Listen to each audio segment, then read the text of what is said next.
Assalamualaikum warahmatullahi wabarakatuh. Bismillah, alhamdulillah, wassalatu wassalamu ala rasulillah, la hawla wa la quwata illa billah, amma ba'd. Yang saya hormati Dewan Juri, para peserta, serta pemirsa dimanapun Anda berada yang insya Allah sama-sama dirahmati Allah. Alhamdulillah, segala puji bagi Allah. Salawat berbingkai salam terus kita sanjungkan kepada manusia pilihan, tak lain dan tak bukan baginda Rasulullah Muhammad sallallahu alaihi wasallam. Hadirin rahimakumullah, sudah menjadi fitrah bagi umat manusia untuk ingin mencapai apa yang mereka inginkan.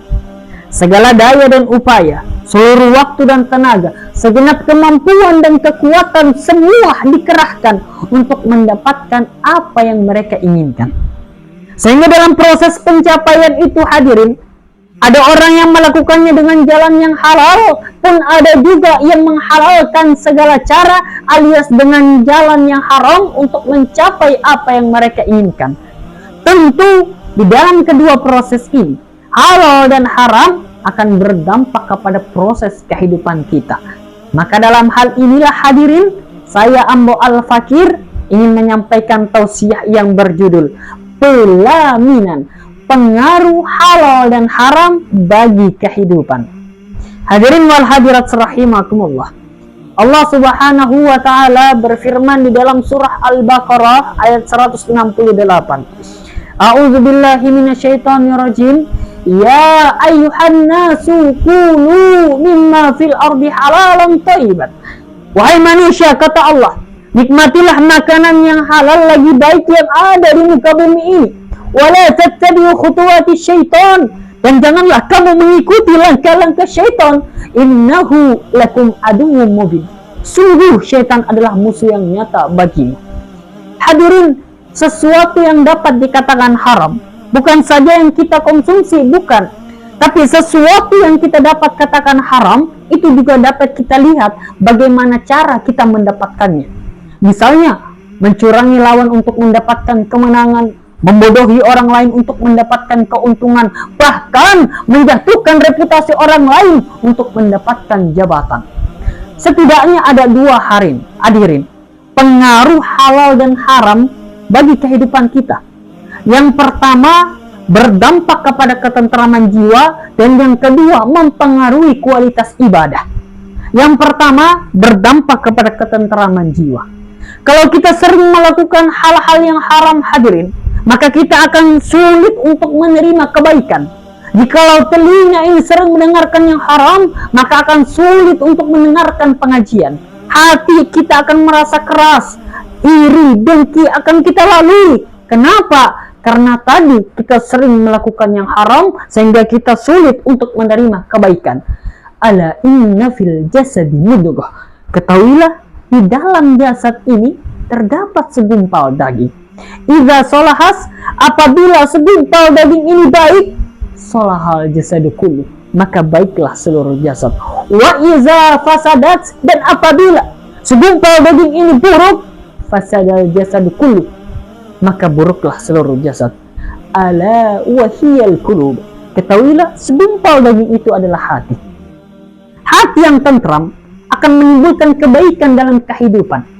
Lalu timbul pertanyaan hadirin, bagaimanakah cara agar hati kita bisa menjadi tentram? Kata Allah, ala bizikrillahi tatma'innul qulub. Hanya dengan mengingat Allah, hati kita akan merasa lebih tentram. Hanya orang-orang yang beriman dan bertakwalah yang Allah berikan ketentraman di dalam jiwanya.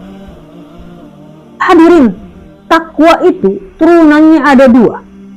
Meningkatkan kualitas ibadah dan menjauhi maksiat. Mengerjakan yang halal dan menjauhi yang haram. Kalau hal ini dapat kita aplikasikan dalam kehidupan sehari-hari, maka insya Allah hati kita akan menjadi lebih tentram. Tentram dalam menjalani kehidupan, damai dalam urusan rumah tangga, nyaman dalam menghadapi kehidupan. Sebaliknya hadirin, kalau kita sering melakukan yang haram, maka hati kita akan menjadi gelisah. Gelisah dalam menjalani kehidupan, terancam dalam urusan pekerjaan, bahkan rumah tangga pun menjadi berantakan. Lalu yang kedua hadirin, pengaruh halal dan haram bagi kehidupan kita berpengaruh kepada kualitas ibadah. Rasulullah Shallallahu Alaihi Wasallam pernah bersabda, "Majama amalan min haram." Barang siapa yang mengumpulkan harta dari jalan yang haram, summa tasaddaqa bihi, lalu dia menginfakkan harta haram itu, membangun masjid, menghajikan orang, lam yakul lahu ajr, maka dia tidak akan mendapatkan apa-apa dari sedekah haram yang dia sedekahkan itu. Bahkan wa kana isruhu alaih, dia akan mempertanggungjawabkan harta itu. Hadirin yang Allah muliakan, Imam Al-Qurtubi di dalam kitab Fathul Bari jilid 3 halaman 180 menjelaskan bahwa harta yang haram dilarang untuk diinfakkan. Kenapa? Karena hakikatnya harta yang haram bukanlah hak bagi pemiliknya. Sehingga dengan demikian harta yang haram dilarang untuk disedekahkan. Innallaha thayyibun la yuqbalu illa thayyib. Allah itu maha baik dan tidak akan menerima kecuali yang baik-baik. Oleh karenanya hadirin, marilah kita senantiasa mengerjakan yang halal dan menjauhi yang haram. Karena ini sangat berdampak bagi kehidupan kita, berpengaruh kepada ketentraman jiwa dan juga proses ibadah kita, kualitas ibadah kita kepada Allah Subhanahu wa taala. Janganlah kita termakan bujuk rayuan setan yang mengemas keharaman itu lebih asik, lebih enak untuk dilakukan. Oleh karenanya, marilah kita hidup dengan hal-hal yang halal. Hadirin yang Allah muliakan, mungkin ini saja yang dapat saya sampaikan. Mohon maaf atas segala kekurangan. Doraemon makan bakwan, belinya di Thailand.